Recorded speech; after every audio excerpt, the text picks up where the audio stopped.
2026 railway loco pilot പരീക്ഷ നോക്കുന്ന ആളുകളാണോ നിങ്ങൾ? അങ്ങനെയാണെങ്കിൽ മസ്റ്റായിട്ട് നിങ്ങൾ എൻ്റെ ഈ ഒരു വീഡിയോ കാണാനായിട്ട് ശ്രമിക്കുക. നിങ്ങൾക്ക് തീർച്ചയായിട്ടും ഉപകാരപ്പെടുന്ന ഒരുപാട് കാര്യങ്ങൾ നിങ്ങളോട് പങ്കുവെക്കാനാണ് ഈ വീഡിയോയുമായിട്ട് ഞാൻ വന്നിരിക്കുന്നത്. ഏറ്റവും പ്രധാനമായിട്ട് ദിശ അക്കാഡമി പല മീഡിയങ്ങളിലൂടെ നമ്മുടെ വിദ്യാർത്ഥികൾക്ക് റെയിൽവേ ലോക്കോ പൈലറ്റ് എക്സാം കിട്ടാൻ ആവശ്യമായിട്ടുള്ള കാര്യങ്ങൾ കൊടുത്തുകൊണ്ടിരിക്കുകയാണ്. നിങ്ങൾക്കറിയാം, ദിശ അക്കാഡമിയുടെ ഓഫ്ലൈൻ അക്കാഡമികളിലൂടെ ഓഫ്ലൈൻ ക്ലാസ്സുകളിലൂടെ റെയിൽവേ എക്സാമിന് അല്ലെങ്കിൽ റെയിൽവേ ലോക്കോ പൈലറ്റ് എക്സാമിന് വേണ്ടിയിട്ടുള്ള പരിശീലനങ്ങൾ നമ്മൾ കൊടുക്കുന്നുണ്ട്. അതേപോലെ തന്നെ ദിശ അക്കാഡമി നിങ്ങൾക്കിപ്പോൾ അറിയാം, മിഷൻ ലോക്കോ പൈലറ്റ് ബാച്ച് എന്ന് പറഞ്ഞ് യൂട്യൂബിൽ നമ്മൾ പുതിയ ഒരു ബാച്ച് തന്നെ ആരംഭിച്ചിട്ടുണ്ട്. അപ്പൊ അതിന്റെ ടെലഗ്രാം ചാനലിലെ ലിങ്ക് ഒക്കെ എൻ്റെ ഫസ്റ്റ് വീഡിയോയിൽ കൃത്യമായിട്ട് നിങ്ങൾക്ക് നമ്മുടെ യൂട്യൂബ് ചാനലിലൂടെ തന്നെ റെയിൽവേ ലോക്കോ പൈലറ്റ് എക്സാമിന് വേണ്ടി പ്രിപ്പയർ ചെയ്യാനായിട്ട് സാധിക്കും. അപ്പോൾ ഈ ഓഫ്ലൈൻ ക്ലാസ് അല്ലെങ്കിൽ നമ്മുടെ യൂട്യൂബ് ക്ലാസ് ഒക്കെ കാണുന്ന ചില വിദ്യാർത്ഥികളെങ്കിലും ദിശയുടെ നമ്പറിലേക്ക് വിളിച്ചതിന് ശേഷം, സാർ ഞാൻ ഈ സ്ഥലത്തുള്ള ഒരാളല്ല, എനിക്ക് വെളിയിലാണ്, ഞാൻ ജോലി ചെയ്തുകൊണ്ടിരിക്കുന്ന ആളാണ്, എനിക്ക് ഈ ഒരു എക്സാമിന് വേണ്ടി പ്രിപ്പയർ ചെയ്താൽ കൊള്ളാം എന്ന് സീരിയസ്ലി കുറെ ആളുകൾ എനിക്ക് കമന്റ് ചെയ്തിട്ടുണ്ട്. അത്തരം ആളുകൾക്ക് വേണ്ടി ദിശയുടെ മറ്റൊരു പ്ലാറ്റ്ഫോമായ ദിശ ലേണിംഗ് ആപ്ലിക്കേഷനിലൂടെയും നമ്മൾ എന്ത് കൊടുക്കുന്നുണ്ട്? ലോക്കോ പൈലറ്റ് എക്സാമിന് വേണ്ടിയിട്ടുള്ള ക്ലാസ്സുകൾ പ്രൊവൈഡ് ചെയ്യുന്നുണ്ട്. അപ്പൊ അതിനെ പറ്റിയുള്ള ഒരു ഡീറ്റെയിൽസും കൃത്യമായി CBT 1 CBT 2 എക്സാമുകൾക്ക് എന്താണ് പ്രിപ്പയർ ചെയ്ത് പഠിക്കേണ്ടതെന്നും എങ്ങനെയാണ് നിങ്ങൾ പോകേണ്ടതെന്നും എക്സാമിനെ കൃത്യമായിട്ട് നമ്മളൊരു ഐഡിയയിലൂടെ പോവുകയാണെങ്കിൽ ഇപ്രാവശ്യം നല്ല വേക്കൻസി അത്യാവശ്യം ഉണ്ട്. അപ്പൊ അതുകൊണ്ട് ഞാൻ ആ വിഷയത്തിലേക്ക് തന്നെ വരാം. ഞാൻ നമ്മുടെ ഓഫ്ലൈൻ ക്ലാസ്സുകൾ അല്ലാതെ തന്നെ ദിശ ലേണിംഗ് ആപ്ലിക്കേഷനിലൂടെ നമ്മൾ ലോക്കോ പൈലറ്റ് എക്സാമിന് വേണ്ടിയിട്ട് പുതിയൊരു ബാച്ച് ആരംഭിക്കാനായിട്ട് പോവുകയാണ്. അതാണ് RRB ALP കോഴ്സ് ആയിട്ടുള്ള ഒരു ലൈവ് ബാച്ച്. RRB ALPക്ക് വേണ്ടി ഒരു ലൈവ് കോഴ്സ് സ്റ്റാർട്ട് ചെയ്യുന്നു. ആൾറെഡി നമ്മുടെ അതിനകത്ത് റെക്കോർഡഡ് ക്ലാസ്സുകളായിട്ട് റെയിൽവേ ALPയുടെ ക്ലാസ്സുകൾ ഉണ്ടായിരുന്നു. അത് കൂടാതെ നമ്മളൊരു ലൈവ് ബാച്ച് സ്റ്റാർട്ട് ചെയ്യാനായിട്ട് പോവാണ്. നമ്മുടെ ആപ്ലിക്കേഷൻ എല്ലാവർക്കും അറിയാം, ദിശ ലേണിംഗ് ആപ്ലിക്കേഷൻ ആണ്. ആൻഡ്രോയിഡ് പ്ലാറ്റ്ഫോമിലും അതുപോലെ തന്നെ നിങ്ങൾക്ക് iOS പ്ലാറ്റ്ഫോമിലും ദിശ ലേണിംഗ് ആപ്പ് നിങ്ങൾക്ക് എന്താണ് അവൈലബിൾ ആണ്. നിരവധി വിദ്യാർത്ഥികൾ റെയിൽവേ, SSC, ബാങ്കിങ് എക്സാമുകൾക്ക് വേണ്ടി ദിശ ലേണിംഗ് ആപ്ലിക്കേഷനിലൂടെ പഠിക്കുന്നുണ്ട്. അപ്പോൾ റെയിൽവേ ലോക്കോ പൈലറ്റ് ആകുന്ന ആളുകൾക്ക് വേണ്ടിയിട്ട് പുതിയൊരു batch RRB ALP live batch തുടങ്ങുക. അപ്പൊ കുറെ ആളുകളുടെ സംശയമാണ്, സർ ഇതിന്റെ ഫീസ് സ്ട്രക്ചർ എങ്ങനെയാണ്? ഇനി ഞാൻ പറയട്ടെ, നമ്മളുടെ ദിശ ലേണിംഗ് ആപ്ലിക്കേഷനിലൂടെ രണ്ട് കാറ്റഗറി ഓഫ് സ്റ്റുഡൻസ് നമ്മളെ വിളിക്കാറുണ്ട്. ചില ആളുകൾക്ക് ഫിനാൻഷ്യലി ബുദ്ധിമുട്ടായിട്ടുള്ള ആളുകളുണ്ട്. ചില ആളുകൾക്ക് കുഴപ്പമില്ല സാർ, എനിക്കൊരു മെന്റർ സപ്പോർട്ട് കൂടി ലൈവ് ക്ലാസ്സുകൾ തന്നെ വേണം എന്ന് പറഞ്ഞുകൊണ്ട് വിളിക്കുന്ന ആളുകളുണ്ട്. അത്തരം രണ്ട് കാറ്റഗറി ഓഫ് ആളുകൾക്ക് വേണ്ടിയിട്ടുള്ള കോഴ്സാണ് നമ്മളിപ്പോൾ ഇൻട്രൊഡ്യൂസ് ചെയ്യാനായിട്ട് പോകുന്നത്. അതുകൊണ്ട് തന്നെ ഇനി നിങ്ങൾ ഫിനാൻഷ്യലി നിങ്ങൾക്ക് പ്രോബ്ലം ഉണ്ടെങ്കിലും നിങ്ങൾ ടെൻഷൻ അടിക്കേണ്ട ആവശ്യമില്ല. കൃത്യമായി എക്സാമിന് വേണ്ടിയിട്ടുള്ള സിലബസ് കവർ ചെയ്തിട്ടുള്ള രണ്ട് ബാച്ചുകൾ എന്താണ്? ഇങ്ങോട്ട് നിങ്ങൾ നോക്കൂ. RRB ALP 2026 വേണ്ടിയിട്ടുള്ള ഒരു കംപ്ലീറ്റ് കോഴ്സ് വരുന്ന റെക്കോർഡഡ് ബാച്ചും അതുപോലെ തന്നെ RRB ALPയുടെ ഒരു ലൈവ് ബാച്ചുമാണ് നമ്മൾ പ്രൊവൈഡ് ചെയ്യുന്നത്. അപ്പൊ എന്താണ് ഇതിന്റെ വ്യത്യാസം? നിങ്ങൾ നോക്കൂ, ഇതിനകത്ത് ഏകദേശം ഒരു 350 hours ഓഫ് ക്ലാസ്സസ് 999, അതായത് ഏകദേശം 1000 രൂപയ്ക്കാണ് നമ്മൾ ഈ ഒരു കോഴ്സ് നിങ്ങൾക്ക് പ്രൊവൈഡ് ചെയ്യാനായിട്ട് പോകുന്നത്. അപ്പൊ അറിയാലോ, ഫിനാൻഷ്യലി ബുദ്ധിമുട്ടായിട്ടുള്ള ആളുകളാണെങ്കിൽ നിങ്ങൾക്ക് 1000 rupees എന്താണ് ഈ ഒരു കോഴ്സ് കിട്ടാനായിട്ട് പോവുകയാണ്. അപ്പൊ അത് വളരെ വലിയ ഒരു മികച്ച ഒരു അഡ്വാൻസ്, ഏറ്റവും ചെറിയ ഒരു ഫോൺ റീചാർജ് ചെയ്യുന്ന പൈസ മാത്രമാണ് ഈ ഒരു കംപ്ലീറ്റ് കോഴ്സിന് നിങ്ങൾക്ക് അവൈലബിൾ ആയിട്ടാവുന്നത്. അപ്പോൾ താല്പര്യമുള്ള ആളുകൾ ദിശ ലേണിംഗ് ആപ്ലിക്കേഷനിൽ പോവുക. ഈ കോഴ്സ് അവിടെ ഉണ്ട്, നിങ്ങൾക്ക് സിമ്പിൾ ആയിട്ട് എന്ത് ചെയ്യാം, പർച്ചേസ് ചെയ്യാനായിട്ട് സാധിക്കും. ഇനി അതല്ല, ചില ആളുകൾക്ക് ലൈവ് കോഴ്സ് വേണം, മെന്റർ സപ്പോർട്ട് വേണം. അങ്ങനെയുള്ള ആളുകൾക്ക് വേണ്ടിയിട്ട് RRB ALPയുടെ ലൈവ് ബാച്ച് സ്റ്റാർട്ട് ചെയ്യാണ്. ഇങ്ങനെ ഒരു കോഴ്സ് ദിശ ലേണിംഗ് ആപ്ലിക്കേഷനിൽ ക്രിയേറ്റ് ചെയ്യുന്നുണ്ട്. ഈ വരുന്ന മൺഡേ മുതൽ ഇതിന്റെ ക്ലാസ്സുകൾ ആരംഭിക്കുകയാണ്. അതിന്റെ കോഴ്സ് വരുന്നത് 4999 ആണ്. ഡിഫറൻസ് എന്താണെന്ന് വെച്ചാൽ 5000 1000 ഡിഫറൻസ് എന്താണെന്ന് ചോദിച്ചാൽ, ഇതിന് വീണ്ടും നമ്മൾ 1 by 1 ആയിട്ട് ഫാക്കൽറ്റീസിനെ കൊണ്ട് ക്ലാസ്സുകൾ എടുപ്പിച്ച് തന്നെ പോകേണ്ടതാണ്. അത് നിങ്ങൾക്കറിയാലോ അതിന്റെ എക്സ്പെൻസ്.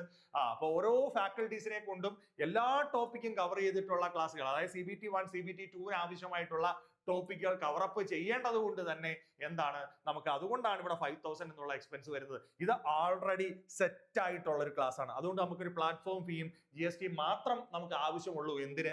ഈ ഒരു റെക്കോർഡഡ് കോഴ്സ് കൊടുക്കുന്നതിന് വേണ്ടിയിട്ട്. ഈ ഒരു ഓപ്പർച്യൂണിറ്റി ദിശയിലൂടെ നമുക്ക് ലോക്കോ പൈലറ്റ് മിഷൻ ബാച്ചിൽ പ്രിപ്പയർ ചെയ്യണം എന്ന് ആഗ്രഹിക്കുന്നവർ ഈ ഒരു ഫെസിലിറ്റി ധൈര്യമായിട്ട് നോക്കുക. ഞാൻ പറഞ്ഞു, രണ്ട് പ്ലാറ്റ്ഫോമിലും ആൻഡ്രോയിഡ് iOS പ്ലാറ്റ്ഫോമുകളിൽ ദിശ ലേണിംഗ് ആപ്ലിക്കേഷൻ ഉണ്ട്.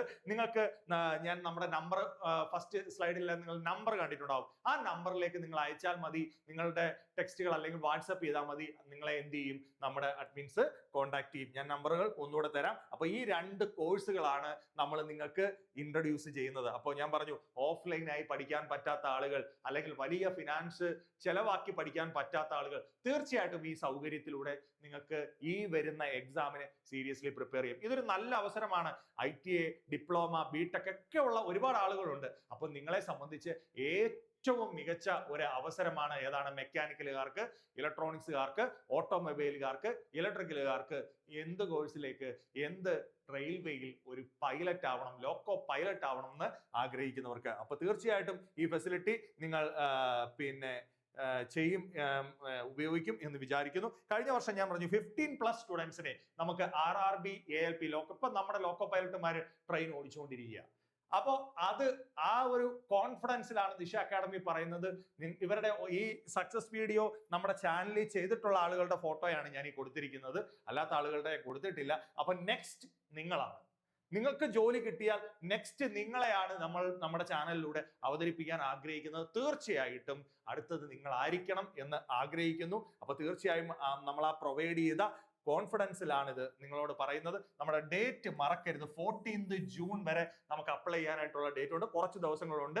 ഇനി ആരെങ്കിലും അപ്ലൈ ചെയ്തിട്ടില്ലെങ്കിലോ ഇതിനെപ്പറ്റി, ഈ അവസരത്തെ പറ്റി അറിഞ്ഞിട്ടില്ലെങ്കിലോ ദയവ് ചെയ്ത് മക്കളെ ഈ വീഡിയോ ഷെയർ ചെയ്ത് അവരിലേക്ക് എത്തിച്ച് ഈ ഇൻഫർമേഷൻ, ഈ ഒരു എക്സാമിനെ കുറിച്ച് അവരെ എന്ത് ചെയ്യുക, അറിയിക്കുക. ഓക്കെ ആണല്ലോ? ശരി. അപ്പൊ നെക്സ്റ്റ് ഞാൻ പോകുന്നത് ഇതിന്റെ പ്രധാനപ്പെട്ട സബ്ജക്റ്റുകളിലേക്കൊക്കെ ഒന്ന് പോവാം മക്കളെ. എന്താണ് Tier 1 CBT 1 എക്സാം? എന്തൊക്കെയാ CBT 1 എക്സാമിനുള്ളത്? നിങ്ങൾക്കറിയാം, മാത്സ് എന്ന് പറയുന്ന സബ്ജക്റ്റ് ഉണ്ട്, ജനറൽ ഇന്റലിജൻസ് എന്ന് പറയുന്ന സബ്ജക്റ്റ് ഉണ്ട്, ജനറൽ സയൻസ് എല്ലാം കൂടെ ചേർത്ത് എത്രയാണ്? 75 ക്വസ്റ്റ്യൻസും 75 മാർക്കും 1 മണിക്കൂർ വരുന്ന പരീക്ഷയുമാണ്. അപ്പോ മാത്സ്, റീസണിങ്, എന്താണ്, ജനറൽ സയൻസ്, ഈ 3 സബ്ജക്റ്റുകൾ മാത്രം മതി. GK ഒന്നുമില്ല. Tier 1 ക്വാളിഫൈഡ് ആവാൻ മാത്സ് പഠിക്കുക, റീസണിങ് പഠിക്കുക, സയൻസ് പഠിക്കുക. നമ്മുടെ ഫാക്കൽറ്റീസ് ചിട്ടയായിട്ട്, നിങ്ങൾക്കറിയാം സയൻസിന് വേണ്ടി അനിൽ സാർ ഉണ്ട്, ഋഷിക മിസ് ഉണ്ട്, അല്ലേ? ഇനി നമുക്ക് മാത്സ് പഠിപ്പിക്കാൻ ആരുണ്ട്? നമ്മുടെ അതുല്യ മിസ് ഉണ്ട്, അതുപോലെ തന്നെ നമ്മുടെ അതുൽ സാർ ഉണ്ട്. അങ്ങനെയുള്ള ഫാക്കൽറ്റീസ് നമുക്ക്. റീസണിങ് ഞാൻ കുറച്ച് പോർഷൻസ് എടുക്കുന്നുണ്ട്. കൂടാതെ നമ്മുടെ പല ടീച്ചേഴ്സും, അമൃത മിസ് പോലെയുള്ള ആൾക്കാർ നിങ്ങൾക്ക് എന്തെടുക്കുന്നുണ്ട്? റീസണിങ് എടുക്കുന്നുണ്ട്. അപ്പോൾ നമ്മുടെ ഫാക്കൽറ്റി വിങ്സ് കൃത്യമായിട്ട് നിങ്ങളെ ഈ Tier 1 എക്സാം ക്വാളിഫൈ ചെയ്യാനുള്ള സംഭവങ്ങൾ നിങ്ങൾക്ക് പറഞ്ഞു തരും. ഒരു കൺഫ്യൂഷനും വേണ്ട. ഈ 3 കാര്യങ്ങൾ മാത്രം നിങ്ങൾ പഠിച്ചാൽ മതി. കൂടാതെ എന്ത് ചെയ്യുന്നു, ഞാൻ അതിനകത്ത് ടോപ്പിക്കുകളിലേക്ക് നമുക്ക് ഡീറ്റെയിൽ ആയിട്ട് ഒന്ന് പോയാലോ? സമയം കളയുന്നില്ല.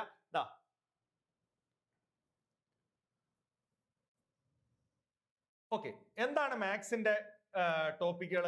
നിങ്ങൾക്ക് എല്ലാവർക്കും അറിയാം, നമ്മൾ കോമൺലി പഠിച്ചുകൊണ്ടിരിക്കുന്ന റെയിൽവേ എക്സാമുകൾക്ക് പ്രിപ്പയർ ചെയ്യുന്ന സെയിം ടോപ്പിക്കുകൾ തന്നെയാണ് വരുന്നത്. എന്താണ്? നമ്പർ സിസ്റ്റം ഉണ്ട്, ബോർഡ് മാസ് ഉണ്ട്, ഡെസിമൽസ് ഉണ്ട്, ഫ്രാക്ഷൻസ് ഉണ്ട്, LCM HCF ഉണ്ട്, റേഷ്യോ ഉണ്ട്, പെർസെന്റേജ് ഉണ്ട്, ടൈം ആൻഡ് വർക്ക് ഉണ്ട്, ടൈം ആൻഡ് ഡിസ്റ്റൻസ് ഉണ്ട്, പ്രോഫിറ്റ് ആൻഡ് ലോസ് ഉണ്ട്, ആൾജിബ്ര ഉണ്ട്, ജോമെട്രി ഉണ്ട്, ട്രിഗണോമെട്രി ഉണ്ട്, സ്ക്വയർ റൂട്ട് ഉണ്ട്, ഏജ് കാൽക്കുലേഷൻസ് ഉണ്ട്, മെൻസുറേഷൻ ഉണ്ട്. മക്കളെ, നമ്മൾ ഡിപ്ലോമയ്ക്കോ അല്ലെങ്കിൽ ബിടെക്കിനോ ഒന്നും പഠിക്കുന്ന ഹെവി മാത്തമാറ്റിക്സ് ഒന്നും ഇല്ല. ഒരു 10th ലെവൽ ബേസ് ഉള്ളവർക്ക് പഠിക്കാൻ പറ്റുന്ന കാര്യങ്ങളാണ്. നിങ്ങൾ മനസ്സ് വെച്ചാൽ ഈ എല്ലാ ടോപ്പിക്കുകളും നിങ്ങൾക്ക് എന്ത് ചെയ്യാൻ പറ്റും? കവറപ്പ് ചെയ്യാൻ പറ്റുന്നതേ ഉള്ളൂ. കൃത്യമായിട്ട് നിങ്ങൾ കണ്ടല്ലോ. അപ്പോ നമ്മുടെ ക്ലാസ്സുകളിലൂടെ ഇത് നിങ്ങൾക്ക് കൃത്യമായിട്ട് കവറപ്പ് ചെയ്യും. യൂട്യൂബ് ക്ലാസ്സുകളിലൂടെയും ഇത് നമ്മൾ കൃത്യമായിട്ട് നിങ്ങൾക്ക് എടുത്തു തരുന്നതായിരിക്കും. ഓക്കെ, അപ്പൊ എന്താ മെന്റൽ എബിലിറ്റി അല്ലെ റീസണിങ്ങിനകത്ത് analogy, alphabet number series, coding decoding, mathematical operation, blood relation, syllogism, jumbling, Venn diagram, അതുപോലെ തന്നെ ഫിഗർ ബേസ്ഡ് ആയിട്ടുള്ള കുറെ കാര്യങ്ങൾ ഇതെല്ലാം കൂടെ ചേരുന്നതാണ് എന്തെന്ന് പറയുന്നത്? റീസണിംഗ് എന്ന് പറയുന്നത്. കത്തിയോ, നിങ്ങൾക്ക് മാത്സ് ഉണ്ട്, റീസണിംഗ് ഉണ്ട്. ഇത് കൃത്യമായിട്ട് പഠിക്കണം. ഞാൻ പറഞ്ഞ പോലെ ഉളപ്പി നടന്നാൽ പറ്റില്ല. കൃത്യമായിട്ട് പഠിക്കാമെങ്കിൽ നമുക്ക് സയൻസിനകത്ത് വരുന്ന എന്താ? നമുക്ക് ഫിസിക്സ് ഉണ്ട്, കെമിസ്ട്രി ഉണ്ട്, ബയോളജി ഉണ്ട്, ഫോഴ്സസ്, തെർമൽ പ്രോപ്പർട്ടീസ്, തെർമോഡൈനാമിക്സ്. അപ്പൊ നമ്മൾ ഇതെല്ലാം പഠിച്ച റിഫ്ലക്ഷൻ ഓഫ് ലൈറ്റ്, ഇങ്ങനെ കുറെ കാര്യങ്ങൾ നമ്മൾ കേട്ടിട്ടില്ലടാ. ഓർഗാനിക് കെമിസ്ട്രി, കെമിസ്ട്രിയുമായിട്ട് ബന്ധപ്പെട്ട കാര്യങ്ങൾ, അപ്പോൾ അതുമായിട്ടുള്ള കാര്യങ്ങളുണ്ട്. പിന്നെ അതുപോലെ ബയോളജിയുമായിട്ട് ബന്ധപ്പെട്ട കാര്യങ്ങളും ഉണ്ട് കേട്ടോ. ബയോളജിയുമായി ബന്ധപ്പെട്ട സംഭവങ്ങളും ഉണ്ട്. നിങ്ങൾക്കറിയാം വേവ്സ്, സൗണ്ട്, ഓംസ് ലോ, അങ്ങനെ കുറെ കാര്യങ്ങളുണ്ട്. നെർവസ് സിസ്റ്റംസ്, അങ്ങനെ കുറെ കാര്യങ്ങൾ മാത്സ്, നമ്മുടെ ഫിസിക്സ്, കെമിസ്ട്രി, ബയോളജി, ഈ 3 സബ്ജക്റ്റുമായിട്ട് ബന്ധപ്പെട്ട ടോപ്പിക്കുകൾ. അപ്പൊ നമ്മൾ CBT 1 എക്സാമിനകത്ത് എന്തൊക്കെ പഠിക്കണം മക്കളെ? മാത്സ് പഠിക്കണം, റീസണിങ് പഠിക്കണം, അതുപോലെ തന്നെ എന്ത് പഠിക്കണം? General science, physics, chemistry, biology. അത് വൃത്തിയായിട്ട് നിങ്ങൾക്ക് കംപ്ലീറ്റ് ചെയ്ത് തരുന്നതായിരിക്കും. പിന്നെ എന്താ ഉള്ളത്? CBT2 പരീക്ഷ. പല ആളുകൾക്കും ഡൗട്ട് ഉണ്ട്, എങ്ങനെയാണ് CBT2 പരീക്ഷ വരുന്നത്? CBT2 പരീക്ഷയെ 2 പാർട്ടുകളായിട്ട് ഡിവൈഡ് ചെയ്യുന്നത്. ഒന്ന് പാർട്ട് എ കേട്ടോ, പാർട്ട് എ, അതുപോലെ തന്നെ പാർട്ട് ബി. മക്കളെ പാർട്ട് ബി ഒരു ക്വാളിഫയിങ് എക്സാം മാത്രം. അതുകൊണ്ട് പാർട്ട് ബി ആലോചിച്ച് നിങ്ങൾ ടെൻഷൻ ആവണ്ട. നിങ്ങളുടെ സബ്ജക്ട്, നിങ്ങൾ ഇലക്ട്രിക്കൽ ആണെങ്കിൽ, അല്ലെങ്കിൽ ഇലക്ട്രോണിക്സ് ആണെങ്കിൽ, മെക്കാനിക്കൽ ആണെങ്കിൽ, ഓട്ടോമൊബൈൽ ആണെങ്കിൽ, അതിനകത്തുള്ള ബേസിക് ഒരു ITA ലെവലിലുള്ള ക്വസ്റ്റ്യൻസ് ആയിരിക്കും എന്തിന് വരുന്നത്, ഒബ്ജക്റ്റീവ് ടൈപ്പ് ക്വസ്റ്റ്യൻസ് ആയിരിക്കും പാർട്ട് ബിയിൽ വരുന്നത്. അത് നിങ്ങൾക്ക് സിമ്പിൾ ആയിട്ട് ഒരു PDF നോട്ട് വായിച്ചു വെച്ച് എന്ത് ചെയ്യാൻ പറ്റും, ഫോളോ ചെയ്യാൻ പറ്റുന്നേ. നിങ്ങളുടെ ബേസിക് സബ്ജക്ട് അല്ലേ, നിങ്ങൾ ടെക്നിക്കൽ പഠിച്ചിട്ട് വന്നവരല്ലേ, അതിന്റെ ബേസിക് ടൈംസ് ഞാൻ അത് കാണിച്ചു തരാം. ആ ബേസിക് ടൈംസ് നിങ്ങൾക്ക് ക്വാളിഫൈ ചെയ്യാൻ പറ്റുന്നത് മാത്രമേ ഉള്ളൂ. പാർട്ട് എയിൽ വരുന്ന കാര്യങ്ങൾ എന്ത് ചെയ്യുക, കൃത്യമായിട്ട് പഠിക്കുക. അതും നമ്മുടെ കോഴ്സിനകത്ത് നമ്മൾ ഇൻട്രൊഡ്യൂസ് ചെയ്യുന്ന പാർട്ട് എയിൽ വരുന്ന കാര്യങ്ങൾ. അത് നമ്മൾ ഈ Tier 1 പഠിച്ച അതേ കാര്യങ്ങൾ തന്നെയാണ് അഡീഷണൽ ആയിട്ട് വരുന്ന ബേസിക് സയൻസ് ആൻഡ് എഞ്ചിനീയറിംഗ് മാത്രമേ ഉള്ളൂ. ആ ടോപ്പിക്കുകളുടെ കൃത്യമായിട്ട് നിങ്ങൾക്ക് കവറപ്പ് ചെയ്ത്. അപ്പൊ പാർട്ട് എ ഒരു 100 questions, 100 marks, 90 minutes. Part B എന്ന് വെച്ചാൽ 75 ക്വസ്റ്റ്യൻസ്, 75 മാർക്സ്, 60 മിനിറ്റ്സ്. ഇതൊരു ക്വാളിഫയിങ് നേച്ചർ പാർട്ട് ആണ്. എന്താന്ന് പറയുന്നത്, റെലവന്റ് ട്രേഡ്, നിങ്ങളുടെ ട്രേഡ് ഏതാണോ ആ ട്രേഡിൽ വരുന്ന കാര്യം. അപ്പം Tier 2 വരുന്നത് മാത്സ് ഉണ്ട്, റീസണിംഗ് ഉണ്ട്, ബേസിക് സയൻസ് ആൻഡ് എഞ്ചിനീയറിംഗ് എന്ന് പറയുന്ന പാർട്ടാണ് വരുന്നത്. അവിടെ ഫിസിക്സിലെ കുറെ കാര്യങ്ങൾ വരുന്നുണ്ട്, പിന്നെ അതുപോലെ ഡ്രോയിങ്ങുമായിട്ട് ബന്ധപ്പെട്ട കാര്യങ്ങൾ. ഡീറ്റെയിൽ ആയിട്ട് ഒന്ന് കണ്ടാലോ? ശരി, ഞാൻ അതൊന്ന് ഡീറ്റെയിൽ ആയിട്ട് കാണിച്ചു തരാം. അതും കൂടെ കണ്ടു കഴിഞ്ഞാൽ നിങ്ങൾക്ക് കൃത്യമായിട്ട് മനസ്സിലാക്കാൻ പറ്റുന്നതേ ഉള്ളൂ എന്തൊക്കെ പഠിക്കണമെന്നുള്ളത്. ALPയുടെ സിലബസിനകത്ത് നിങ്ങൾക്ക് Tier 2 വരുന്നത്, പാർട്ട് എയിൽ വരുന്നത് മാത്തമാറ്റിക്സ് വരുന്നുണ്ട്. അത് ഈ സാധനങ്ങൾ തന്നെയാ. നമ്മളിപ്പോ Tier 1 എന്ത് കണ്ടോ, CBT 1 എന്ത് കണ്ടോ, അതേ ടോപ്പിക്കുകൾ തന്നെയാ വരുന്നത്. ദെൻ ജനറൽ ഇന്റലിജൻസ് ആൻഡ് റീസണിങ്ങിലോ അവിടെയും നമ്മൾ CBT 1 എന്ത് പഠിച്ചോ അതേ കാര്യങ്ങൾ തന്നെയാ വരുന്നത്. എന്നിട്ട് പാർട്ട് എയിൽ തന്നെ മൂന്നാമത്തെ പാർട്ടാണ് ബേസിക് സയൻസ് ആൻഡ് എഞ്ചിനീയറിംഗ് എന്ന് പറയുന്നത്.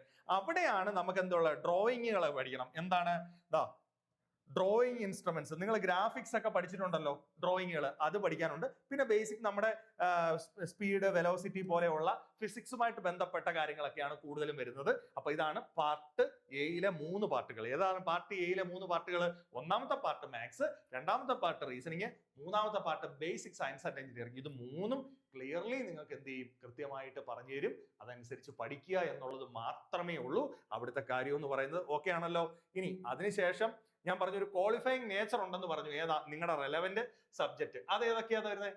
ഇലക്ട്രിക്കലുകാരാണെങ്കിൽ ഇലക്ട്രിക്കലിന്റെ roles, cables, transformers, 3 phases, motor systems, light. ഇത് നിങ്ങൾക്ക് നിങ്ങളുടെ സബ്ജക്ട് സിമ്പിൾ ആയിട്ട് വായിച്ചാൽ അതിലെ ഒരു ഫൗണ്ടേഷൻ കാര്യങ്ങൾ മാത്രമാണ്. Switches, plug, electrical connections, basic കാര്യങ്ങളല്ലേടാ. അതുപോലെ മെക്കാനിക്കൽ സിസ്റ്റത്തിനകത്ത് വന്നിരിക്കുന്നത് ഹീറ്റ്, എഞ്ചിൻസ്, ടർബോ മെഷീനറി, ഇങ്ങനെയുള്ള ബേസിക് ആയിട്ടുള്ള കാര്യങ്ങളാണ് ഇതിനകത്ത് വന്നിരിക്കുന്നത്. ഇനി അതുപോലെ തന്നെ നോക്ക്,